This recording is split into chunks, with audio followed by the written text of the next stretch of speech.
This is Sarah Leslie with Go All In, helping entrepreneurs live the life they want to live right now, making the money they want to make the way they want to make it, while also living a rich and full life outside of their business. True personal freedom. Let's go. Hey, hey, hey. I am so glad to be here. And I'm so glad that you are too. I took off for the month of December and so good to really take off. Have you had, I'm sure you can relate to those times where you're just like, oh man, I really need a break from this, or I need a break, or I need to adjust something, or what have you, right? Whatever your own experience of. And it was really cool this time around because I didn't actually need the break. I had intentionally planned to take the month of December off from doing the podcast. And so I offer that to you as a reflection and an opportunity to ask yourself, do I intentionally plan to give myself these more significant types of breaks? Or do you find yourself, what I certainly used to do on a regular basis, which is push my way through and basically force myself to do something that really, not that I couldn't do it, but just wasn't feeling called to do it, or wasn't feeling called for it to happen the way that I was forcing it to happen. And so it was a really beautiful thing this year as I started the podcast back in April to actually just decide ahead of time, I'm going to take a whole month off from the podcast and allow myself to not work on it at all, and then come back in January and feel rejuvenated and refreshed and dive back in. And so here I am. And thank you so much for sticking with me and being around and being on the journey with me, as I like to say. So when I left you in December, if you haven't listened to the last episode, it's all about resistance and understanding what is this invisible force that we all encounter at different times and in different spaces and places in our lives that feels like I just literally can't do this various next thing that I'm really wanting to do, right? There's this thing going on inside of you that's, oh man, I just can't seem to get myself to do X. I can't seem to work through these feelings around Y. And for many, many years, even as a therapist, even as a psychotherapist, I didn't understand what was going on within myself when I was having this internal experience, right? And I would think to myself, right? And I consider myself to be a very educated, capable, independent human. And I would find myself in these situations where I would be like, man, why can't I do whatever it was, right? Why can't I make this happen?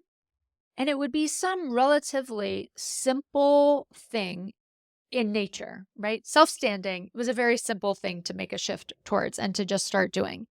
And yet I could not seem to get myself to do it, or couldn't seem to get myself to do it consistently, what have you, right? Both things being true. And even as the psychotherapist, I didn't have a true understanding of resistance and this invisible force, as I just like to call resistance. It's this invisible force that prevents us from doing things we want to do, right? Or that we know would be in our best interest to do. Now, right, in my life now and in my journey over the last, I'm going on, let's see, about 8 years of this new way of living, as I like to refer to it, I've had to cultivate a really deep understanding of what resistance actually is and how it shows up in the many different forms that it takes and the role that it plays in our own growth and development. And so in the last episode, I talked about what resistance is and went into great detail. So if you haven't listened to that, please go and listen to that. I am going to talk about what it is today. And yet the focus of today's podcast is going to be on how do we break through resistance? What are the actual steps and or components that actually allow us to move through the resistance, right? What are the mechanisms that allow us to actually break through that invisible force? And so I'm going to talk about a couple of times in my life that are really great pictures of resistance in action and the experience of me breaking through that and getting to the other side. And I'm going to talk about a couple of really significant times, significant moments in my life where I experienced resistance. And then I'm going to give you a couple of examples of the what I call just the day-to-day experience with resistance. And then I'm going to break down in detail the 5 or 6 specific things that I think they're not necessarily steps and they're not necessarily keys. I don't have a catchword to use for them, but they're like the 6 key things that I focus in on to help you really break through the resistance. So let's dive right in. Okay.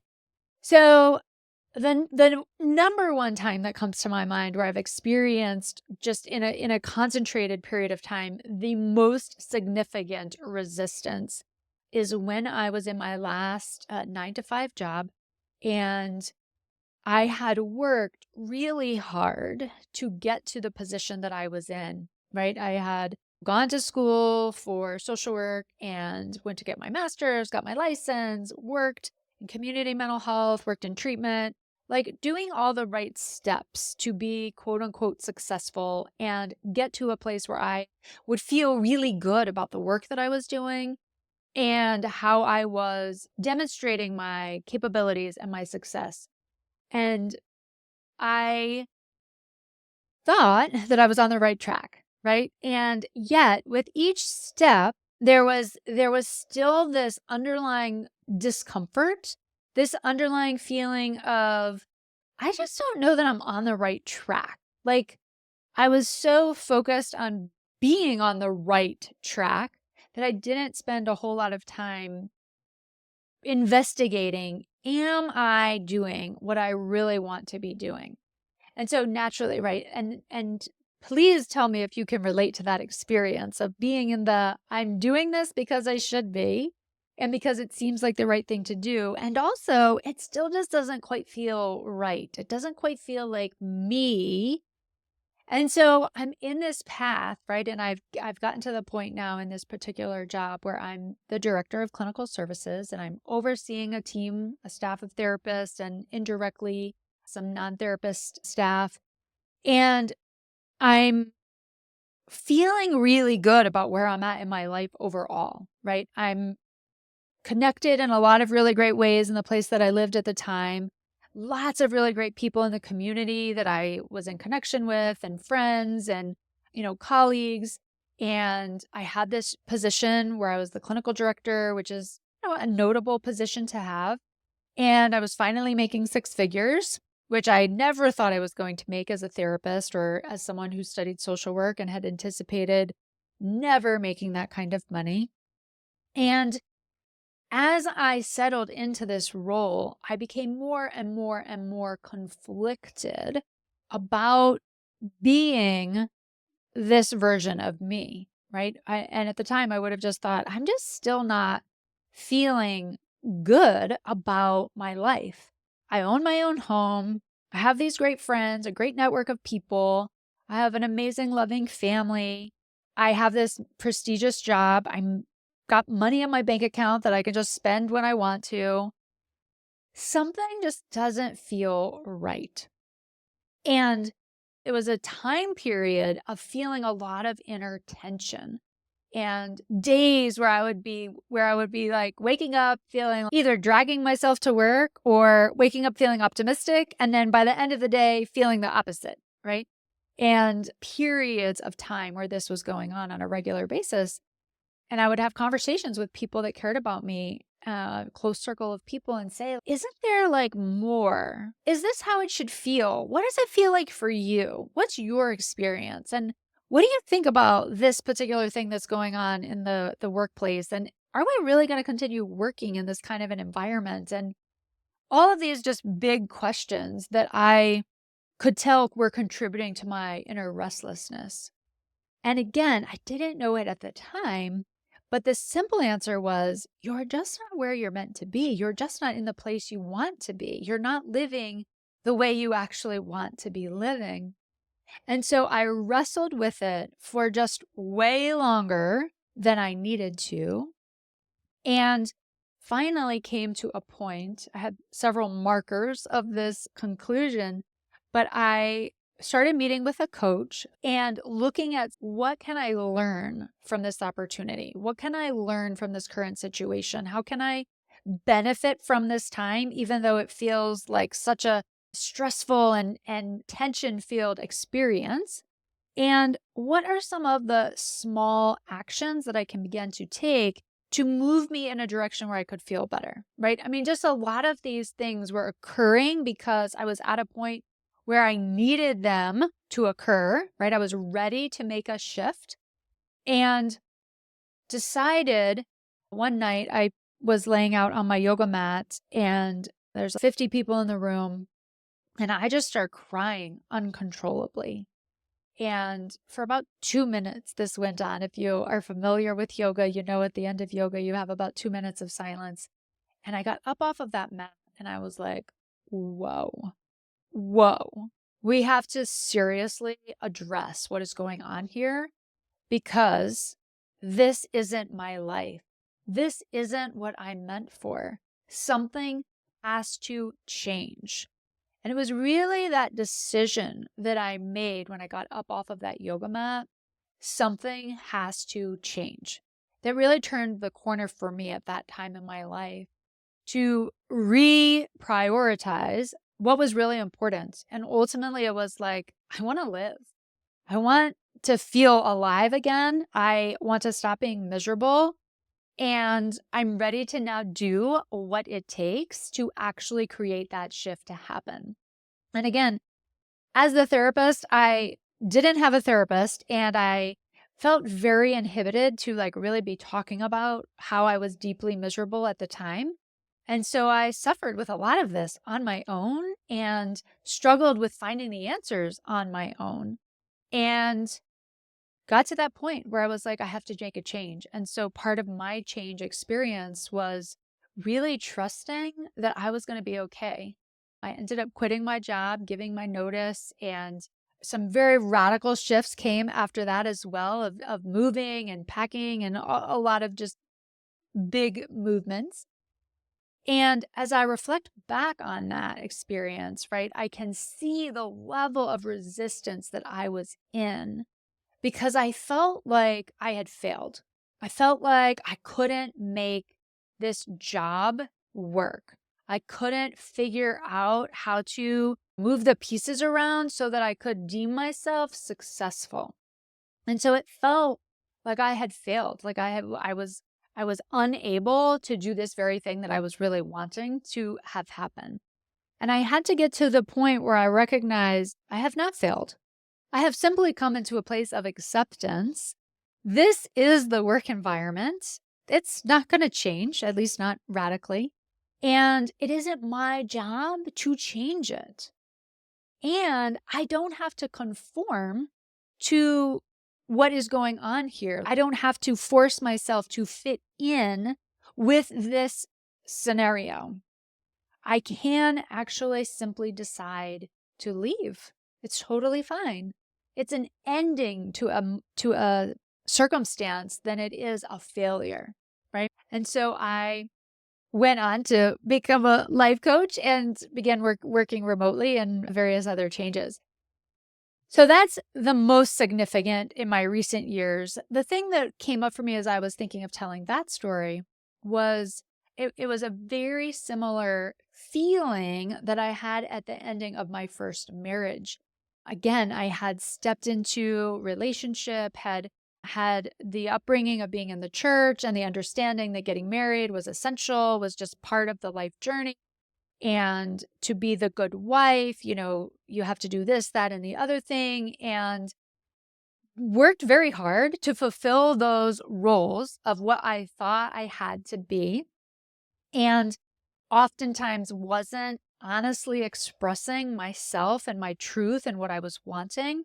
And oftentimes when I was expressing what I wanted, it was in a in an awful kind of a way, right? Sort of that typical nagging, complaining way, and fell on deaf ears naturally, right? And when I think back on that, it's, oh gosh, that's like an awful way to go about getting what you want. And ultimately, at the end of the day in the marriage, right, I ended up getting to a place where I was like, this just isn't going to work, right? Two people do have to share the same values and be on the same page about what they want the relationship to be like in order for it to be sustainable. I don't even talk about it like in order for it to work, because it's not about it working. It's about it serving each person and each person becoming the best versions of themselves by being in the relationship. And that just wasn't happening for either of us at the time. And so again, I found myself in that place. This, of course, happened before the job, but found myself in this place of feeling like such a failure. Man, I could not make this work. Like I put everything I had into it and it could not work. I could not get it to work. And so again, I found myself, as I had for many other times less significant over my lifetime since a young child, of feeling this deep sense of there's something wrong with me. I'm bad. I can't make it work. I've failed. I'm not good enough. And realizing how I was so holding on to expectations and desires that were just never going to happen inside of that relationship at that time. And yet, because I didn't want to feel like a failure and I didn't want to be alone forever, and all the things we tell ourselves when we're like thinking, oh my gosh, this relationship isn't going to work and it's not going to work out for me and I'm going to be alone forever, that I was holding on so intensely that I wasn't going to let myself actually even enjoy or experience something new. And so again, I waited until I got to a completely miserable place inside of that relationship before I finally had to let go of it for my own physical, mental well-being and survival. And as I sunk into the acceptance of this, it has come to an end. This is coming to an end. Again, it was, oh yeah, that still small voice within me was like, it's okay. It's okay, Sarah. It's going to be okay. You're going to be okay. And again, it was so hard to really tap into that part of me because the programming of my childhood and my life experience to that point had been, if you get divorced, it's a very bad thing, right? In some places, right, you're getting divorced, you're going to hell. It felt that intense. And so there was so much resistance inside of me to ever let go of it. But man, as soon as I did, so much liberation experienced. Just so much just release and relaxation and letting go of pressure that I didn't even know was there. And very quickly, within 3 years, experienced radical transformations in my health. Both of these times where I got so much healthier very quickly. I stopped experience aches and pains in my body that were unexplainable. I stopped having headaches. Like a lot of things transitioned, a lot of things transformed for me at that time when I let go. And so as I look back over both of those really significant times, right, there were some very clear steps, some very clear things that had to start happening in order for me to let go and break through the many programs and the many expectations that I was holding on to so tightly and was not willing to let go of for quite some time. So before I get to those, I want to just share a couple of small examples in my life day to day that show up still for me, right? Because resistance is a way for us to grow. I get into that some more. But basically, we're going to experience resistance for all of the time that we're a human, at least to my awareness of this moment. So in the day to day, I used to get up really early and get to work and be sort of the first person to work and have these really like busy, productive mornings. in my journey of entrepreneurship, that was part of the shift I was wanting to see happen of not having such an intensity in the mornings to rush and get to work and be in the business and all the things. And so naturally I carried that over right into my entrepreneurship journey and was finding myself feeling very frustrated by this and also unable to change it. And when I then took longer and maybe, met someone on my walk at the beach and ended up being an hour later to starting work than I had expected, would beat myself up over it and be so frustrated and be, oh, I got to do better. And tomorrow I got to get started before such and such time. And I'm going to have to just, tell people I can't stop and have those kinds of conversations. Even though I had absolutely loved having the conversation and felt divine intervention to have the opportunity to have that connection, I would then be so upset about it and frustrated that I wasn't making better use of my time and being more productive. So in my recent years, right, I have done so much work around letting go of, I don't have to start work at a certain time. I'm literally my own boss. And as long as I'm making whatever my first quote unquote appointment of the day is, it's totally fine.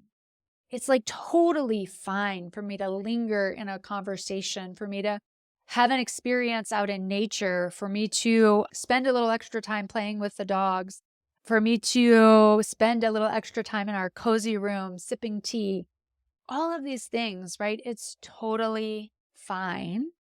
And in fact, having those kind of rich and prosperous mornings actually allows for so much more enjoyment of my day in my business, right? So much more delight, so much more creativity. I have some of the best ideas and conversations when I'm on my walk, when I'm listening to a podcast that I love, when I'm relaxed and in the moment of enjoying my mornings versus rushing to get to the business. The other just quick one I want to share is I found out about a local group here in Asheville. At the time of this recording, I live just outside of Asheville, North Carolina. And I found out about this local group that meets that's all around entrepreneurship and geared toward entrepreneurship and supporting new entrepreneurs in the community. And I found out about it probably a year prior to actually going, maybe a little less, but it felt like it was probably a year. And I kept experiencing this internal resistance, this quiet force that felt like I just couldn't get to that meeting. And then one morning, probably 6 months ago at this time, I actually made it to the meeting. I just decided I am getting to this meeting. I want to say that I've done it. And if I don't want to go back, cool, that's fine. I can cross it off my list, but I am going to go and finally attend this meeting. And so I attended this meeting, and it was a particular talk that was going on that was after the hurricane. And it was a beautiful talk. And she was a marketer, brand strategist type of person. And some of her key clients were there in the audience. And one of them was this woman who is the owner of a non-dairy cheese brand that is now at least nationwide. I don't know if it's past nationwide, but at least nationwide. And she's someone that I have at least admired her company from afar. I don't know her personally, but I have admired her from afar. And I can remember finding out that this person actually lived in Asheville at a farmer's market in town and feeling so excited. Wow, I would love to be in the room with people like this who are doing really cool, big, exciting things in the world. And do you know who was there the morning that I decided to get to this event? You guessed it. The woman that owned that non-dairy cheese company. And I was like, oh my goodness, all this time. And I have had this waiting for me here. Okay. So to go back over just some of I just outlined 6 things that really contributed to me being able to break through the resistance that I was experiencing in each one of those circumstances. And the first one is reframe the resistance that you're feeling, right? That internal struggle, tension that you're experiencing as an opportunity, okay? As an actual invitation for something new and probably better to occur. It's so easy to go straight to the resistance, that internal tension, for you to go straight to, I'm a failure. This isn't working out. Like, I'm not going to get what I want. This is so frustrating. It's so easy to go there, especially when you're used to going there and your programs tell you that's what's going on. When you learn the technology of the brain and you learn how to access it appropriately, effectively, and you stop treating yourself that way and responding to yourself that way, and you actually allow for this resistance, this inner tension to be a signal that there's an opportunity here because there's something that needs attention. There's something that needs to shift. There's a radical shifting that needs to occur. Then you can actually stop, take a look at it, and see what is actually going on, right? And I want to just offer you the question, what is this resistance, this inner tension, revealing to me about what I am truly desiring? What is this inner resistance revealing to me? Number 2 is recognize and trust your inner voice. The way that I've been taught from early childhood religion experiences the still small voice, right? The still small voice of God. And that's something that you hear from within. And as I've really doubled it down on getting good at hearing the still small voice, this to me is probably, I mean, I hate to prioritize or say that one is more important than the other because they're all really equally important. You can't have the experience without one of them.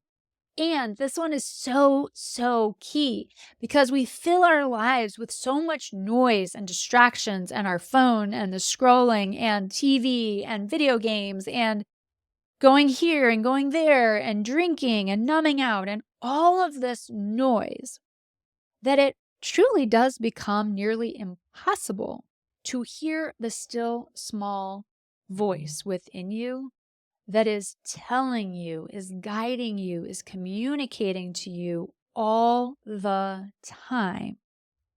And so for me, the steps of becoming aware that there was a problem that needed attention, and then also being able to recognize that inner voice, to like really listen and hear that part of me that was longing for something different, longing for something more than my current experience, and trust it, right? And for most of us, myself included, at an early age and over the many years of traditional schooling, we learn to not trust ourselves. We learn to, from a very early age, out of sheer survival, which is appropriate and normal, we are dependent on our parents. And for most of us, we don't have traditions and teachings and mentorship and discipleship and coaching as youths that allows us to actually truly individuate and separate from the people who've been telling us what to do and what's right and what's best, to where we actually develop our own ability to identify that which is best for us and then trust it and do it. So again, for most of us, myself included, it feels really uncomfortable and awkward to trust ourselves. And so this is a huge one. And it's, some of the biggest work that I do when I work with my clients is learning to trust their own inner voice, learning to recognize it and then to trust it. Number 3, take small aligned actions. So the resistance in all of these situations for me, and just in general, the way that it works is it grows louder when you're, 1, ignoring making the change. And then 2, when you start thinking about it in these like radical terms, like, I've got to take this huge leap, right? And it starts to feel more unsafe to take this next step or to move towards this thing that you're really desiring. And that's just one of the ways that our mind, the technology of the mind, operates to intend to prevent us from hurting ourselves, right? And so the mind doesn't differentiate between, the scary stranger when you're walking down the road versus walking down the street at night, for instance, versus taking this really new cool leap of opportunity, like a new job or a new workplace or a new house or a new way of travel. Whatever the thing is that your heart is really desiring, the mind does not differentiate. It actually is up to our conscious mind to differentiate and to decide consciously, this thing is for me. And so one of the ways that we can do that is simply by breaking it down into smaller steps. It doesn't have to be this huge, massive leap. It actually starts with just a decision, right? And so in each of those examples, there was a moment in them, if you listen back, there was a moment in each one of them where I simply decided this has to change, right? And it was a clear, still voice, and it was a clear, knowing decision. That's like such a small step, right? It's not even anything I like, quote unquote, had to do. It was just an internal decision. This is going to be different. And so there's tons of small steps that we take, and we oftentimes don't even notice all the small steps that it takes to create a massive change, to create a totally radical and new result. Number 4, shift your relationship with fear. So a lot of times, even in the coaching industry, I hear people talking about the unconscious mind, the subconscious mind as almost the enemy, right? And it's, the bad part of us and that part of us that's always, causing trouble. And the reality is that's the part of us that feels fear. That's the part of us that feels self-doubt and all of those types of emotions. And all of the emotions are actually good for us, right? They are purposeful. They're not good for us in the sense that you need to experience all of them or be with them, right? That's not what I'm saying at all, but it's this notion that they're in service to our life experience. Okay. And so it's an opportunity to simply recognize the same as resistance. It's a signal. It's an indicator something needs to change. Something needs to be seen. Something needs to be recognized. And so here you can ask yourself, what is it I'm actually afraid of? What is it that's actually bringing up so much fear? Because a lot of the times we don't know what that thing is. Okay, number 5, cultivate self-compassion and more trust. Okay, so of course, trust is on here twice with intention because it requires so much trust to step out of our resistance and the tension and the programs and the beliefs that we've held for a very long time. It truly does take so much trust and courage to be able to step out of that into something new. And so I put down cultivating enormous amounts of compassion because a lot of times the reason, right, that we're even in the resistance is because we have so much fear and hesitancy and disappointment and disapproval and self-rejection and self-punishment and all of these feelings that cause us to feel not good about ourselves ultimately. And it requires an enormous amount of self-compassion in order to be able to let go of those old ways of being and step into something new. And it's part of the radical shifting is this ability to go from what I would have called myself, which was my biggest critic. Between me and my mother, it would be both of us, maybe a tie, but my biggest critic certainly was myself, even though sometimes it felt like it was her. It was really myself because I was living with me 24/7. And so much of the time it was this repeated judgment of what I was doing and this repeated criticism of what I was doing or what I was not doing or how I wasn't doing it fast enough, or the shame of what was wrong with me and why couldn't I get that figured out and why couldn't I have something better and why didn't this person like me or this opportunity come my way or what have you.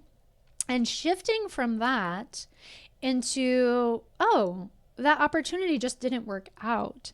That opportunity wasn't meant for me. There's something better, right? That shift is that enormous amount of self compassion where we're willing to, instead of be beating ourselves up, instead be being kind and caring and compassionate toward ourselves. And finally, number 6, focus your attention on who you're becoming and focus on what you want, what you are desiring, right? So it's a shift in focus. You could say number 6 is a shift in focus to what you want, right? And that's both about what you want your life to be like and also on who you're becoming, so that your life can actually make the change that is needed, that the change that the resistance is actually signaling you to see and look for, that this is now you shifting the focus onto that, right? What is it that you're wanting, and shifting your focus onto what you are actually wanting, and then seeing yourself becoming that next version of yourself who's actually able to create the thing that you're actually wanting for your life. And so I like to just put the question here, who do I need to become to create what I want? That's just a beautiful question to always be asking yourself, even just more simply, is what is it that I really want right now? And so as you begin to go through that process, when you're in the tension and you're wanting out of it, right? When you're running into that invisible resistance, to simply ask, what is it that I'm actually wanting right now? Because a lot of times we don't know. And especially if we're in the inner tension world and we're in that way of living where there's a lot of self-judgment and control and fear, we don't ask ourselves, what is it that you really want here, sweetheart? Right? We don't ask that question because that's not a part of the programming. It's not a part of the way that we operate. And so as we shift our focus, we must learn how to engage and how to ask ourselves that question so that we can actually develop the new way of being and develop the new relationship with ourselves.